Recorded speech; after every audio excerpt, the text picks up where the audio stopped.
Hello बच्चों, आज से हम आपका स्टार्ट करेंगे अनसाल्ड जो है लगाना चालू करेंगे, क्योंकि सिलेबस लगभग आपका जो है ऑफलाइन कोचिंग में क्या हुआ है, कंप्लीट हो गया है। ठीक है, तो ऑफलाइन कोचिंग में भी कुछ सेट लगवाएंगे और कुछ ऑनलाइन लगवाएंगे, जिससे क्या होगा कि डबल रिवीजन होता जाएगा, तो अच्छे से जो है आपका सिलेबस कंप्लीट होगा। तो आज से स्टार्ट करेंगे 2019 का केमिस्ट्री यानी रसायन विज्ञान का सेट नंबर 1 FK। ठीक है, और इनको हम लगाएंगे। तो आपको क्या करना है, जब भी वीडियो देखिएगा तो अनसाल्ड पास में रखिएगा। क्वेश्चन आप अनसाल्ड से देख लेना, सोल्यूशन हम क्या करेंगे, बोर्ड पे लगा देंगे। ठीक है, और अगर नेटवर्क अच्छे ना आए तो वीडियो को डाउनलोड कर लेना, फिर अनसाल्ड को पास में रख के जो है सॉल्व करिएगा। ठीक है, तो देखो क्वेश्चन नंबर 1 पहले के का में कहता है कि FCC एकक सेल के कोर की लंबाई जो A है और उसके परमाणु की त्रिज्या R है में संबंध क्या होगा। तो आपके 4 ऑप्शन दिए हुए हैं। पहला जो ऑप्शन दिया हुआ है वो दिया है आपका R बराबर √3/4 × A, और दूसरा जो ऑप्शन दिया हुआ है वो दिया है R बराबर √2/4 × A, और तीसरा जो ऑप्शन दिया है वो दिया है R बराबर A/2, और चौथा जो ऑप्शन दिया हुआ है वो है R बराबर √4/6 × A। और क्वेश्चन में कह रहा है कि FCC के लिए A एंड R में संबंध बताना है। A एंड R में संबंध पूछ रहा है, संबंध आपको बताना है, ये क्वेश्चन कह रहा है। ठीक है, तो देखो ध्यान से, ये जो होता है तो ये R बराबर √3/4 × A, तो ये किसके लिए होता है, आपका BCC के लिए। ये किसके लिए होता है, BCC के लिए होता है। ठीक है, और ये किसके लिए होता है, ये आपका होता है FCC के लिए। और ये A/2 ये किसके लिए होता है, ये आपका PCC। ठीक है, प्रिमिटिव क्यूबिक सेल। ठीक है, और ये बॉडी सेंटर्ड हो गया, ये आपका फेस सेंटर्ड हो गया। ठीक है, सेकेंड खा में क्या कहता है, तो इसमें FCC के लिए पूछ रहा था, तो आप किस पर टिक लगाओगे, FCC के लिए आपका कौन सा सही हो जाएगा, सेकेंड ऑप्शन हो जाएगा। ठीक है, फिर देखो अगला क्वेश्चन कह रहा है कि सर्वाधिक क्वथनांक प्रदर्शित करने वाला जलीय विलयन। तो तुमको सर्वाधिक क्वथनांक प्रदर्शित करने वाला जलीय विलयन बताना है। तो पहला ऑप्शन देखो क्या दिया हुआ है, पहला दिया है 0.015 मोलैरिटी ग्लूकोज, और जो दूसरा ऑप्शन दिया है वो दिया है 0.01 मोल के NO3। फिर तीसरा जो ऑप्शन दिया है वो आपका दिया 0.015 मोलैरिटी यूरिया, और जो चौथा ऑप्शन दिया है वो आपका दिया है 0.01 मोलैरिटी Na2SO4। तो आपको पूछ रहा है सर्वाधिक क्वथनांक प्रदर्शित करने वाला। तो देखो सर्वाधिक क्वथनांक, तो ध्यान से देखना कि जो क्वथनांक होता है, इस क्वेश्चन को सॉल्व करने के लिए आपको क्या करना पड़ेगा कि क्वथनांक का मतलब हो गया बॉइलिंग पॉइंट, क्वथनांक का मतलब हो गया आपका बॉइलिंग पॉइंट। ठीक है, क्वथनांक पूछ लेता या आपसे पूछ लेता ऑस्मोटिक प्रेशर पूछ लेता। क्या पूछ लेता, ऑस्मोटिक प्रेशर पूछ लेता। अब ऑस्मोटिक प्रेशर क्या हो गया, ऑस्मोटिक का मतलब क्या होता है, परासरण दाब। आपसे क्वथनांक पूछ लेता या परासरण दाब पूछ लेता, ये दोनों क्या होते हैं, डायरेक्टली प्रोपोर्शनल होता है नंबर ऑफ आयन के। अगर यहीं पर तुमसे आप पूछ लेता फ्रीजिंग पॉइंट, हिमांक पूछ लेता, फ्रीजिंग पॉइंट पूछ लेता, या वेपर प्रेशर पूछ लेता, वाष्प दाब पूछ लेता, वेपर प्रेशर, तो ये क्या होते हैं, inversely proportional to number of ion होता है। तो आपको इतना याद रखना है, इस टाइप के क्वेश्चन क्या हो जाएंगे, सॉल्व हो जाएंगे। ठीक है, अब ध्यान से देखो, हमसे पूछ रहा है बॉइलिंग पॉइंट यानी क्वथनांक पूछ रहा है, किसका हाईएस्ट होगा, तो जिसमें नंबर ऑफ आयन्स ज़्यादा होंगे उसका बॉइलिंग पॉइंट क्या होगा, ज़्यादा होगा। तो पहले देखो इसको देख लेते, ग्लूकोज, इसमें जो आयन होंगे वो क्या होंगे, 0।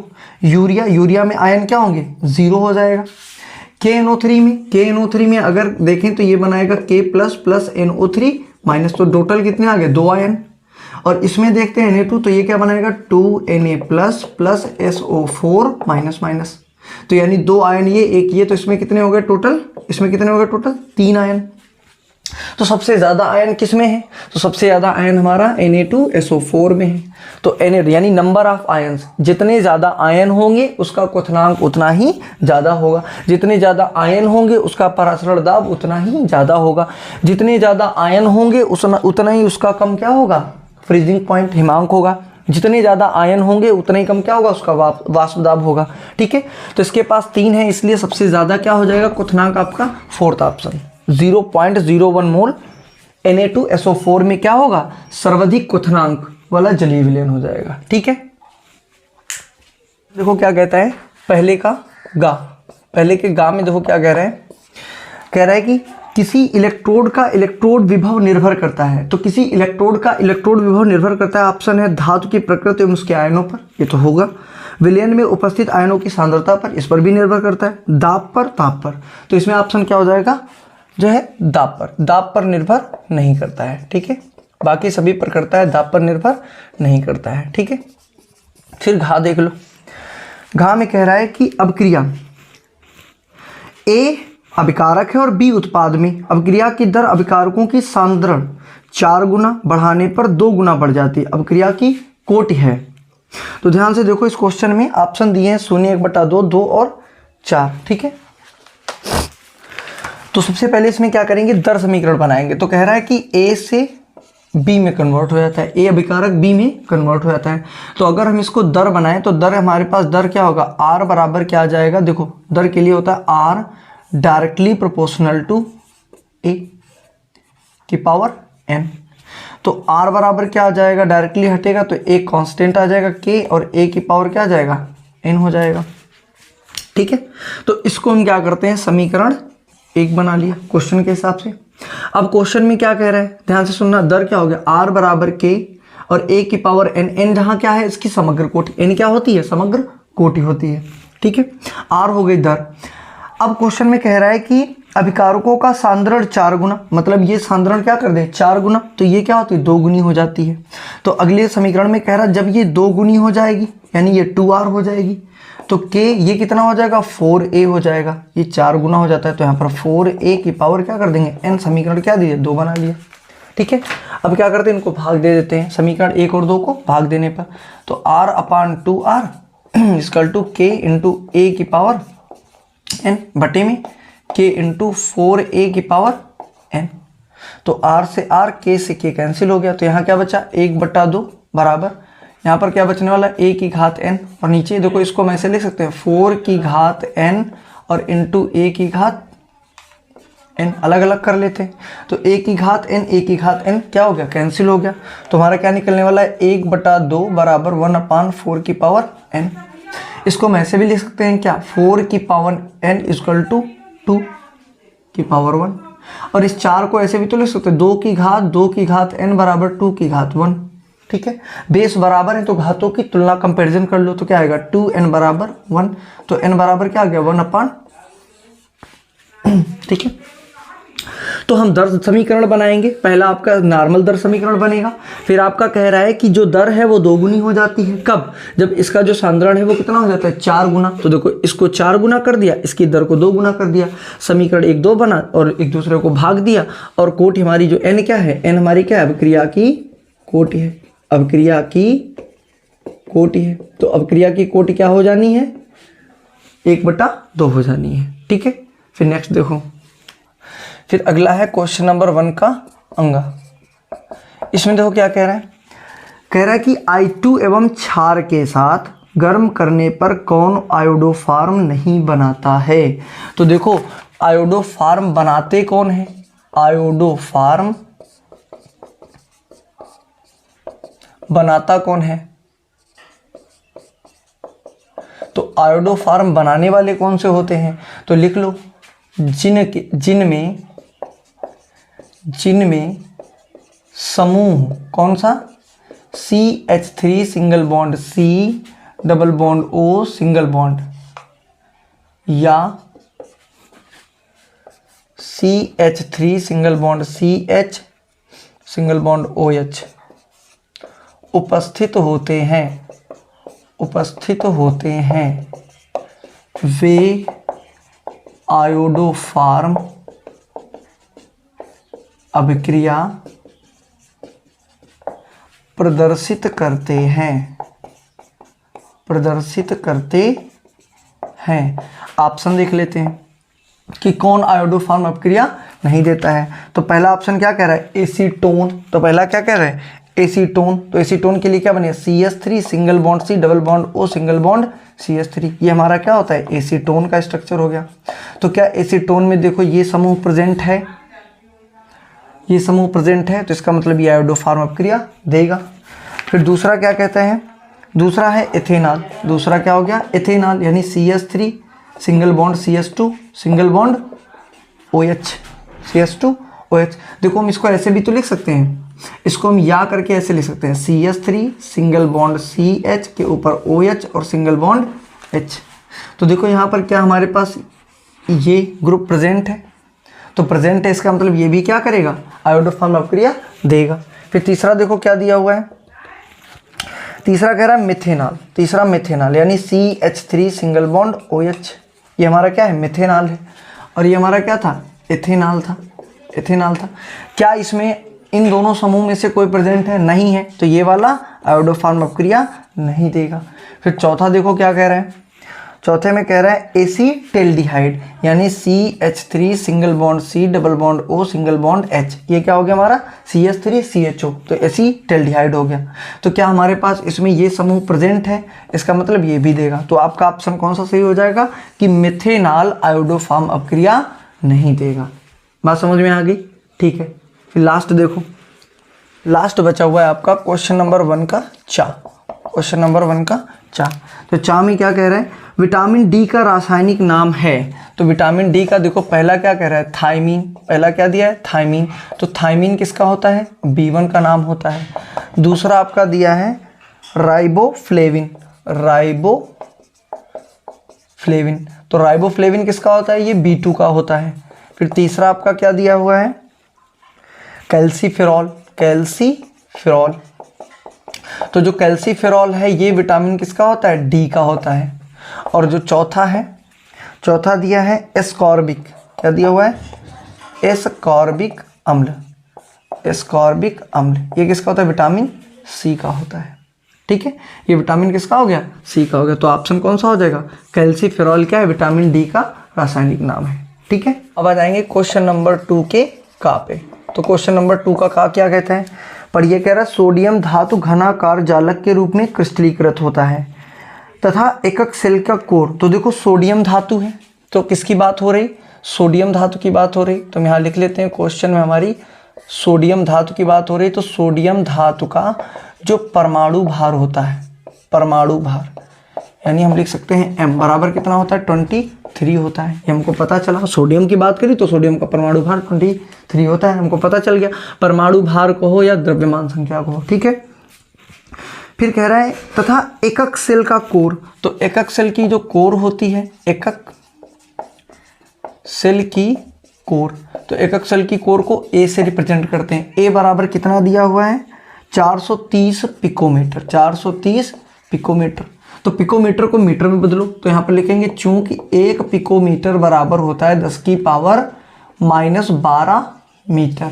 ठीक है, और 1 पिकोमीटर बराबर क्या होता है, 10 की पावर -10 सेंटीमीटर। तो हम इसको कन्वर्ट कर लेंगे किसमें, सेंटीमीटर में। ठीक है, तो ये हो जाएगा 430 गुणे 10 की पावर -10 सेंटीमीटर।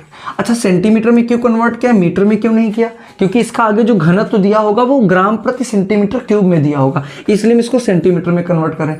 अगर घनत्व हमारा किसमें, किग्रा प्रति मीटर क्यूब दिया होता तो हम इसको मीटर में रख के सॉल्व करते हैं। ठीक है, आगे देखो, कह रहा है एकक सेल में परमाणुओं की संख्या की गणना करो। तो हमको क्या करना है, परमाणुओं की संख्या, परमाणुओं की संख्या। और परमाणुओं की संख्या क्या होती है, Z बराबर हमको ज्ञात करना है।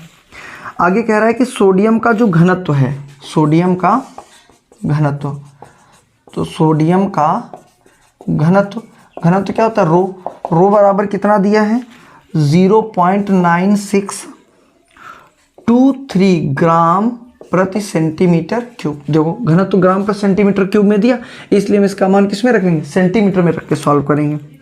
फिर कह रहा है कि परमाणु भार भी देखो 23 दे रखा है। ठीक है, अवोगाद्रो संख्या, और क्या क्वेश्चन में दे रखा है कि जो इसकी आवोगाद्रो संख्या भी दे रखी है। तो आवोगाद्रो संख्या क्या होती है, Na आवोगाद्रो नंबर। तो कितना है 6.023 इंटू 10⁻23। ये हमारा क्या दिया, आवोगाद्रो नंबर भी दे रखा है। तो हमको Z निकालना है। तो फार्मूला क्या होता है, तो फार्मूला होता है रो बराबर Z गुणे M अपान A क्यूब गुणे Na। और इस Z का हमको क्या करना है, मान निकालना है। तो Z बराबर फार्मूला क्या बन जाएगा, तो Z बराबर फार्मूला बन जाएगा आपका रो गुणे A क्यूब गुणे Na और अपान में क्या आ जाएगा आपका M आ जाएगा। ठीक है, और रो का मान कितना दे रखा है 0.9623 गुणे A का मान कितना दिया 430 गुणा 10⁻−10 का यहाँ पर क्या कर देंगे, क्यूब कर देंगे। आवोगाद्रो संख्या कितनी दी है 6.023 इंटू 10⁻23 और बटे में कितना कर देंगे 23। तो सब इसको जब काट पीट लोगे, इसको सॉल्व कर लोगे तो सीधा निकलेगा Z बराबर 2। आपका Z बराबर क्या निकल के आएगा 2। तो इसकी संरचना कैसी हो जाएगी, BCC टाइप हो जाएगी। कैसी हो जाएगी, बॉडी सेंटर्ड हो जाएगी। कैसी हो जाएगी, बॉडी सेंटर्ड क्यूबिक सेल हो जाएगा। ठीक है, यानी कार्नर पे तो प्रेजेंट ही होंगे, साथ में क्या होगा, एक सेंटर में होगा, क्यूब के सेंटर में होगा। ठीक है, अगला क्वेश्चन, क्वेश्चन नंबर 2 का खा में कह रहे हैं एक पदार्थ के 45 ग्राम प्रति लीटर घोल का। तो देखो 45 ग्राम प्रति लीटर जो घोल है, तो पदार्थ के घोल की सांद्रता दी है। तो हम लिख लेते हैं पदार्थ के घोल की सांद्रता। तो पदार्थ के घोल की सांद्रता बराबर कितनी दी है 45 ग्राम प्रति लीटर। 45 ग्राम प्रति लीटर दी है। घोल का 20 डिग्री सेल्सियस पर परासरण दाब। तो तापमान देखो कितना दिया है, इसका जो तापक्रम दिया है वो तापक्रम T बराबर कितना दिया है 20 डिग्री सेल्सियस। और इसको केल्विन में बदलना है तो क्या करेंगे 273 हम जोड़ देंगे, 20 में 273 जोड़ देंगे तो मान क्या आ जाएगा केल्विन में, तो यहाँ पर हो जाएगा 293 केल्विन। ठीक है, परासरण दाब दिया है, तो घोल का परासरण दाब, घोल का परासरण दाब भी दिया है। और परासरण दाब को किससे, पाई से डिनोट करते हैं। तो ये कितना दिया है 3.2 वायुमंडल, वायुमंडल दिया हुआ है। तो कह रहा है विलयन स्थिरांक के मान की गणना कीजिए। विलयन स्थिरांक, तो विलयन स्थिरांक जो होता है, विलयन स्थिरांक इसको डिनोट करते हैं S से, ये आपका क्वेश्चन मार्क है। और कह रहा पदार्थ का अणुभार। तो देखो पदार्थ का अणुभार दिया हुआ है, पदार्थ का अणुभार। तो अणुभार दिया हुआ है पदार्थ का, तो बराबर कितना दिया 342। ठीक है, 342। अब देखो ध्यान से, जो फार्मूला होता है, जो सूत्र होता है, वो सूत्र क्या होता है, पाई बराबर होता है CST। ये सूत्र होता है पाई बराबर CST। हमसे S पूछ रहा है, T दिया है, पहले हम क्या करते हैं C निकाल लेते हैं। तो C क्या होती है, घोल की मोलर सांद्रता होती है। तो C हम पहले यहाँ पर निकाल लेते हैं कि घोल की मोलर सांद्रता। तो घोल की मोलर सांद्रता क्या हो गई C। तो घोल की मोलर सांद्रता C बराबर क्या हो जाएगा कि घोल की सांद्रता यानी 45 बटे मोलर द्रव्यमान। तो मोलर द्रव्यमान कितना है 342। अब क्या करना है, यहाँ पर मान रख दो। तो पाई का कितना मान आया है, पाई का कितना दिया हुआ है, पाई का मान दिया 3.2। तो पाई की जगह 3.2 रखा। C की जगह क्या रख दोगे 45 बटे 342 गुणे S का मान हमें निकालना है, गुणे T का मान 293। तो यहाँ से इसको सॉल्व कर लो तो क्या बनने वाला है, तो S बराबर हो जाएगा 3.2 गुणे 342 और बटे में कितना आ जाएगा 45 गुणे 293। 45 गुणे 293। इसको सॉल्व करोगे तो आंसर आ जाएगा 0.083। सॉल्व कर लेना, ठीक है। सॉल्व करने पे क्या आ जाएगा आपका, सीधा आंसर आ जाएगा 0.083 विलयन का स्थिरांक, ठीक है। अगला देखो क्वेश्चन नंबर 2 का गा। क्वेश्चन नंबर 2 के गा में क्या कह रहे हैं, कह रहा है प्रबल तथा दुर्बल विद्युत अपघट्यों को उदाहरण द्वारा समझाइए। तो प्रबल तथा दुर्बल विद्युत अपघट्य क्या होते हैं? प्रबल अपघट्य वे होते हैं जो अपने आयनों में पूर्णतः वियोजित हो जाते हैं, जैसे HCl, NaCl, K2SO4। तो ये अपने क्या होते हैं? आयनों में वियोजित हो जाते हैं। और दुर्बल वाले वियोजित नहीं होते हैं तो वो क्या कहलाते हैं? दुर्बल, जैसे CH3COOH हो जाएगा। ठीक है, तो चलो लिख देते हैं।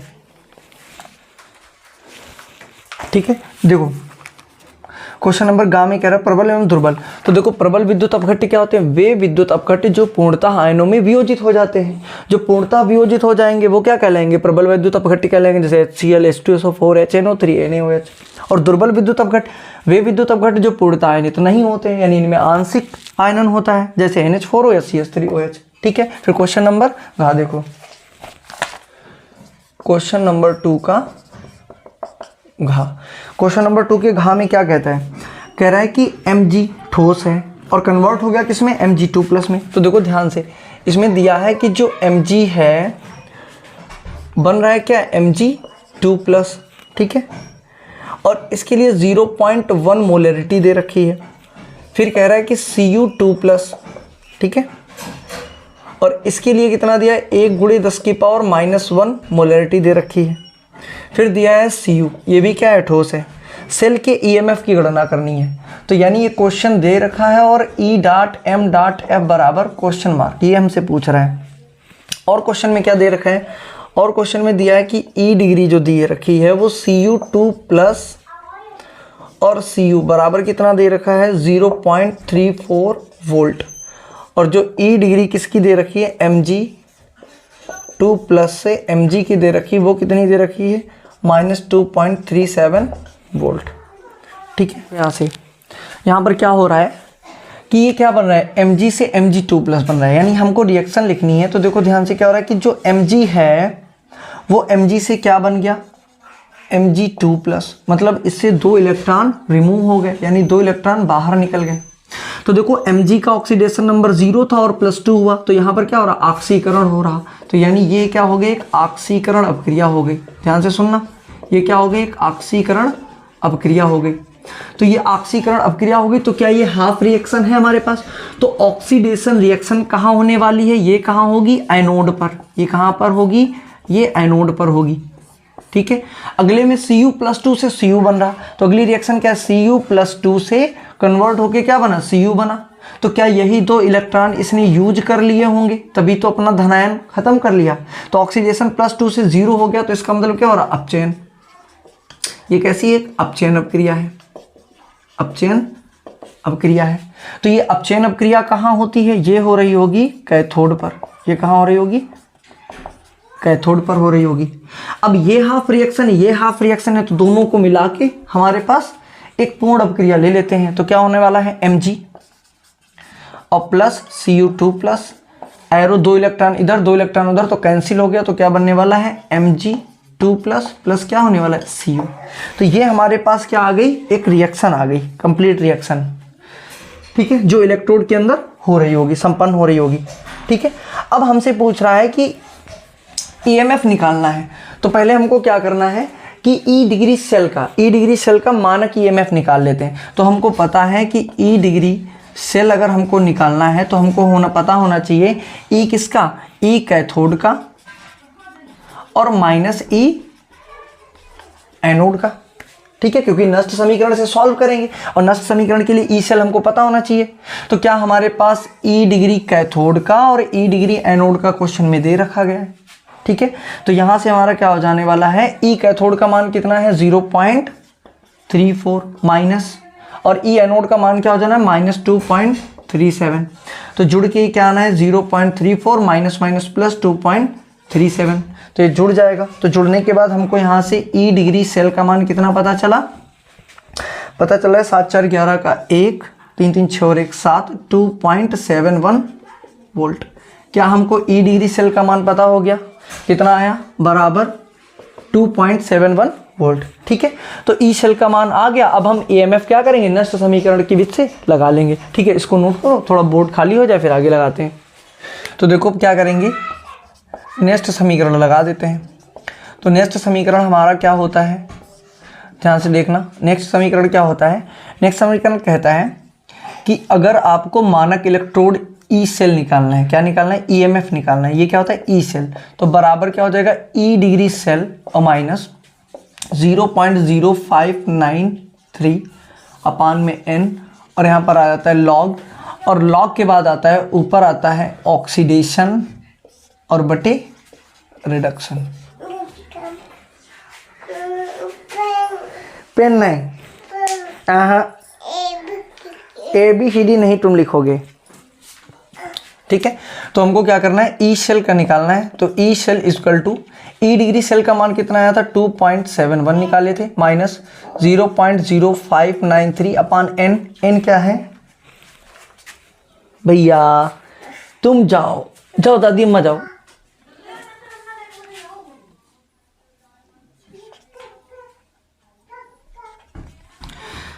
ठीक है, ई सेल बराबर क्या हो जाएगा? ई डिग्री सेल का मान किससे निकाला? ई कैथोड माइनस ई एनोड से निकाल लिए। अब 0.591 बटे एन, ये एन क्या होता है? नंबर ऑफ इलेक्ट्रॉन्स, ठीक है। एन मतलब होता है नंबर ऑफ इलेक्ट्रॉन्स। जो रिएक्शन हो रही थी उस रिएक्शन में कितने इलेक्ट्रॉनों का लेन देन हो रहा था? 2 इलेक्ट्रॉन का। तो एन की जगह पर यहाँ पर कितना आएगा? 2, और यहाँ पर हो जाएगा लॉग ऑक्सीडेशन अपॉन रिडक्शन। तो ऑक्सीडेशन किसका हो रहा था?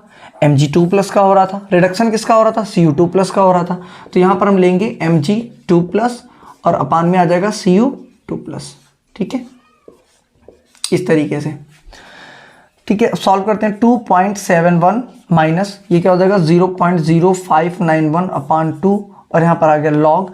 Mg2+ का मान कितना दिया? 0.1, तो यहाँ रखा 0.1, और Cu2+ का कितना दिया है? 1 × 10 की पावर -1, ठीक है। तो देखो इसका डेसिमल हटाया, नीचे कितना आ गया? 0 आ गया। क्या ये 10 से ये कैंसिल हो जाएगा?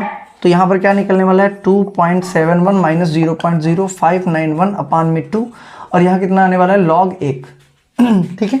तो देखो हो जाएगा 2.71 माइनस 0.0591 अपान 2, और log 1 का मान क्या होता है? 0 होता है, और 0 से इसकी गुणा होगी तो ये पूरा पक्ष क्या हो जाएगा? 0।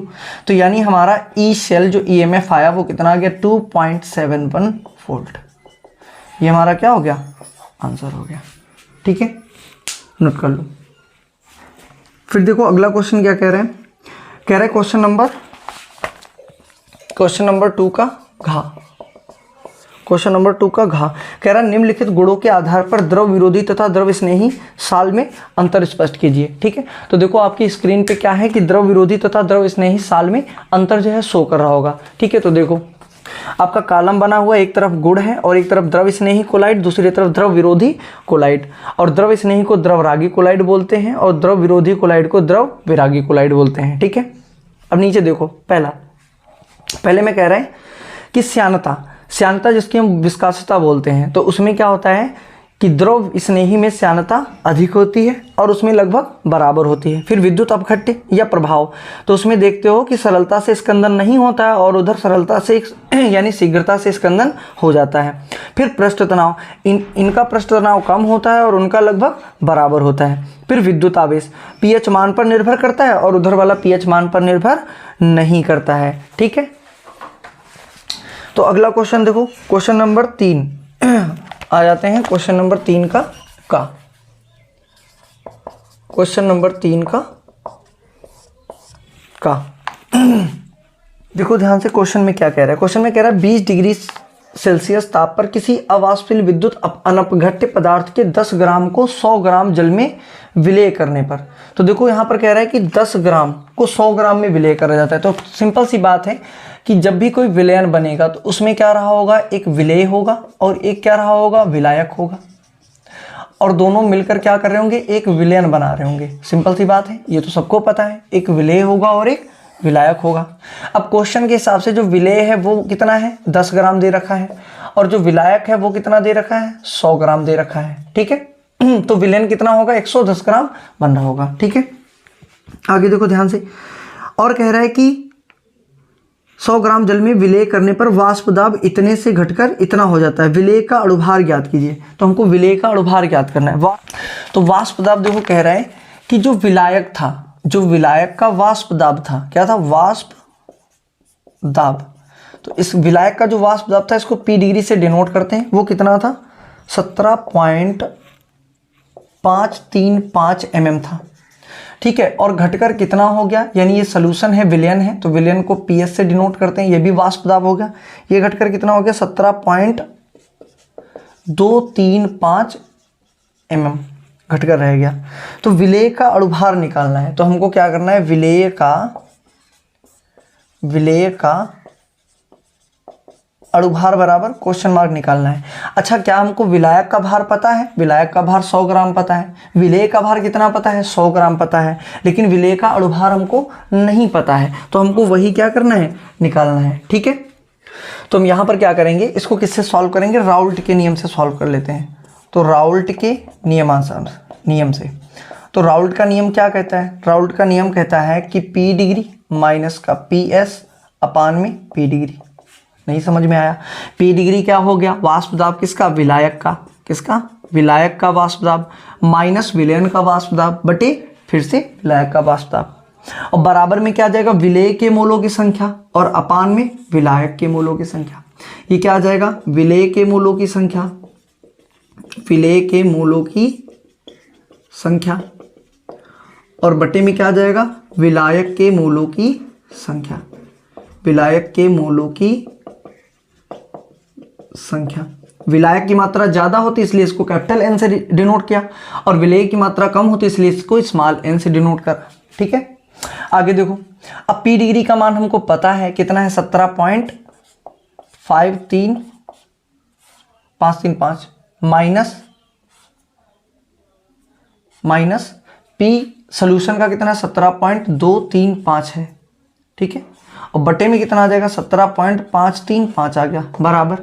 अब देखो, विलेय के मोलों की संख्या, मोलों की संख्या के लिए हम फार्मूला बताते हैं, दिया गया भार बटे मोलर द्रव्यमान या मोलर भार।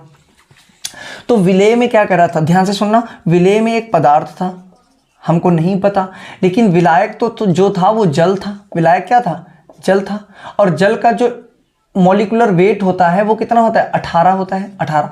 जल का नहीं पता, H2O होता है, तो 2 गुणे हाइड्रोजन प्लस 1 गुणे ऑक्सीजन, तो 2 गुणे 1 प्लस 1 गुणे 16, 2 एकम 2 प्लस 16 एकम 16, तो कितना आ गया, 18 आ गया, ठीक है।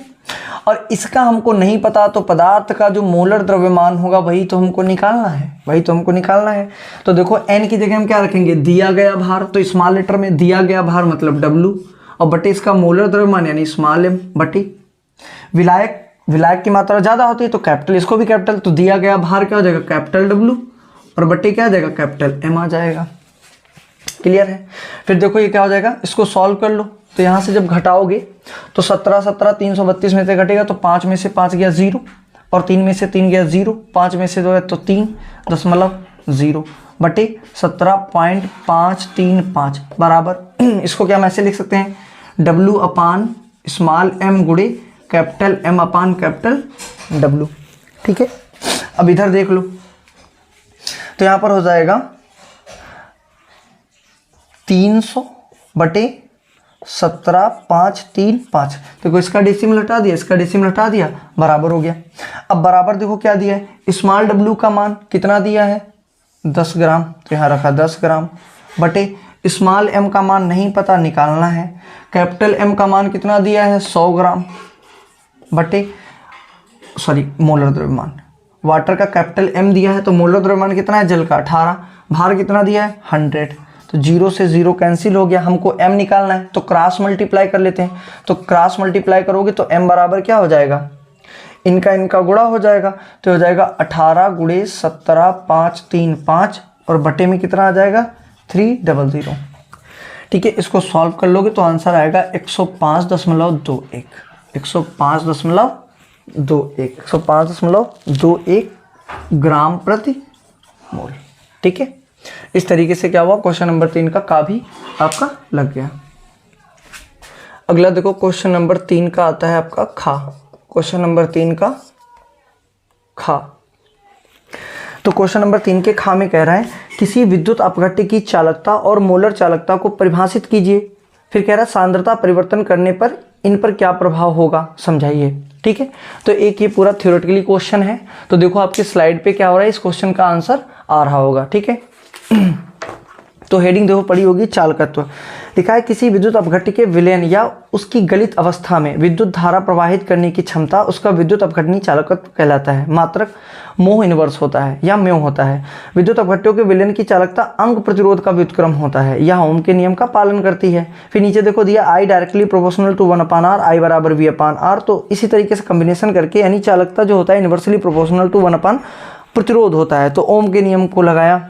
ठीक है, फिर आगे R बराबर क्या आ गया आपका रो L/A। तो इसी तरीके से कन्वर्ट करते चले गए और लास्ट में आपके कह रहा है चालकता पर प्रभावित करने वाले दो कारक, यानी तन्यता बढ़ाने पर वैद्युत अपघट्यों के विलयन का विशिष्ट चालकता घट जाता है। नंबर 2 मोलर चालकता बराबर विशिष्ट चालकता गुणे विलयन का आयतन। ये क्या होता है, फार्मूला होता है निकालने के लिए। इनको क्या करना, स्क्रीनशॉट लेके और अपने पास रख लेना, इनको क्या करना कॉपी पे नोट कर लेना। ठीक है, अगला क्वेश्चन देखो क्या कह रहे हैं, गा कह रहा है भौतिक अधिशोषण तथा रसावशोषण में 4 मुख्य अंतर लिखिए।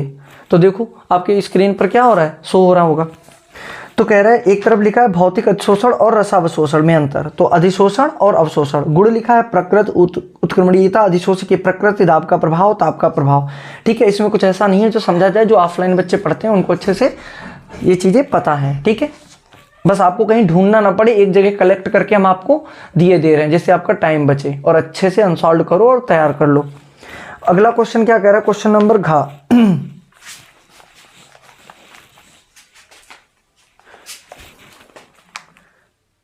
ठीक है, क्वेश्चन नंबर 3 का घा, क्वेश्चन नंबर 3 का घा। क्वेश्चन नंबर 3 के घा में क्या कह रहा है, कह रहा है कि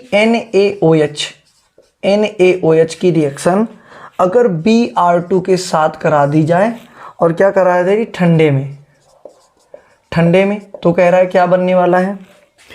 और दूसरा कह रहा है कि यदि XeF6 की रिएक्शन H2O के साथ करा दें तो आपका क्या बनने वाला है।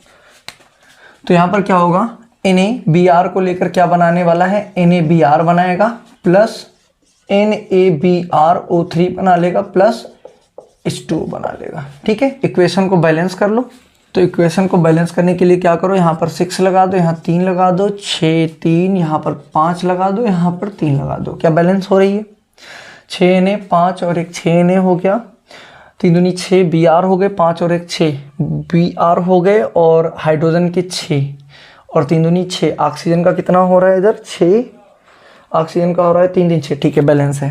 देखो इसमें क्या हो रहा है कि XeF6 की H2O के साथ रिएक्शन कराओ, तो ये रिएक्शन क्या होती है 193 केल्विन पर समथिंग कराई जाती है। तो H2F2 को लेकर क्या करेगा, तो पहले यहाँ से 2HF बना लेगा, 2HF। अब 2HF यहाँ से रिमूव हो गया, बचा क्या Xe बचा, O बचा और क्या बचा F4 बचा, हो गई रिएक्शन कंप्लीट। ठीक है, यानी H2 यहाँ से अगर सपोज कर लो ऐसे होता है XeF4 होता प्लस H2O के साथ रिएक्शन करा रहे होते तो क्या होता, H2F4 को लेकर क्या करता 2HF बना लेता, ऑक्सीजन चला, रिमेनिंग क्या बता Xe, ऑक्सीजन जाएगा और क्या बचता F2। इस तरीके से हो जाती। ये रिएक्शन आपको पता है कहाँ मिलने वाली है, ये रिएक्शन आपको मिलेगी 8th ग्रुप, जिसको हम बोलते हैं इनर्ट गैस या 8th group, 8th A group, या जिसको 0 ग्रुप बोलते हैं, 0 ग्रुप। जब 0 ग्रुप पढ़ोगे तो वहाँ पर मिलेगा। ठीक है, ज़ीनान फ्लोराइड हेडिंग में H2O के साथ कराते हैं। ठीक है, इस तरीके से क्या होगा, क्वेश्चन नंबर 3 के घा कंप्लीट हो गए। ठीक है, इतना करिएगा, बाकी नेक्स्ट टर्न पे क्या करेंगे, क्वेश्चन नंबर 4 से कंप्लीट करेंगे। ठीक है, वीडियो अच्छा लगे तो शेयर करिएगा और थैंक यू।